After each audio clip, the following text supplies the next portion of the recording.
JDS ಯುವ ಘಟಕದ ರಾಜ್ಯಾಧ್ಯಕ್ಷ ನಿಖಿಲ್ ಕುಮಾರಸ್ವಾಮಿ ಅವರ ಹುಟ್ಟುಹಬ್ಬವನ್ನು ಶಿವಮೊಗ್ಗ ಜಿಲ್ಲಾ ಯುವ ಜನತಾ ದಳ ಪಕ್ಷದ ವತಿಯಿಂದ ಜಿಲ್ಲಾ ಜೆಡಿಎಸ್ ಕಚೇರಿಯಲ್ಲಿ ಅತ್ಯಂತ ಅರ್ಥಪೂರ್ಣ ಹಾಗೂ ಸಂಘಟನಾತ್ಮಕ ಉತ್ಸಾಹದೊಂದಿಗೆ ಆಚರಿಸಲಾಯಿತು. ಹೌದು, ಕಾರ್ಯಕ್ರಮದಲ್ಲಿ ಪಕ್ಷದ ಹಿರಿಯ ನಾಯಕರು, ಜಿಲ್ಲಾ ಮತ್ತು ತಾಲೂಕು ಮಟ್ಟದ ಪದಾಧಿಕಾರಿಗಳು, ಮುಖಂಡರು, ಅಪಾರ ಸಂಖ್ಯೆಯ ಕಾರ್ಯಕರ್ತರ ಸಮ್ಮುಖದಲ್ಲಿ ಕೇಕ್ ಕತ್ತರಿಸಿ ಹುಟ್ಟುಹಬ್ಬವನ್ನು ಆಚರಿಸಿಕೊಳ್ಳಲಾಯಿತು.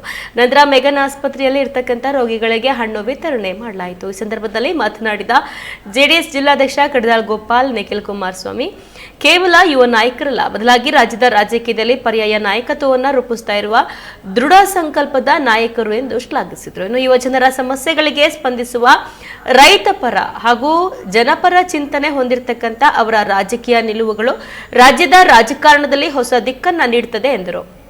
ಇನ್ನು ಇತ್ತೀಚಿನ ದಿನಗಳಲ್ಲಿ ಜೆಡಿಎಸ್ ಪಕ್ಷವನ್ನು ಸಂಘಟನಾತ್ಮಕವಾಗಿ ಬಲಪಡಿಸುವಲ್ಲಿ ನಿಖಿಲ್ ಕುಮಾರಸ್ವಾಮಿ ಅವರ ನಾಯಕತ್ವ ಪ್ರಮುಖ ಪಾತ್ರ ವಹಿಸಿದ್ದು, ಮುಂದಿನ ದಿನಗಳಲ್ಲಿ ಪಕ್ಷವನ್ನು ಅಧಿಕಾರಕ್ಕೆ ತರುವ ನಿಟ್ಟಿನಲ್ಲಿ ಯುವ ಪಡೆ ಸಜ್ಜಾಗಬೇಕು ಎಂದು ಕರೆ ನೀಡಿದರು.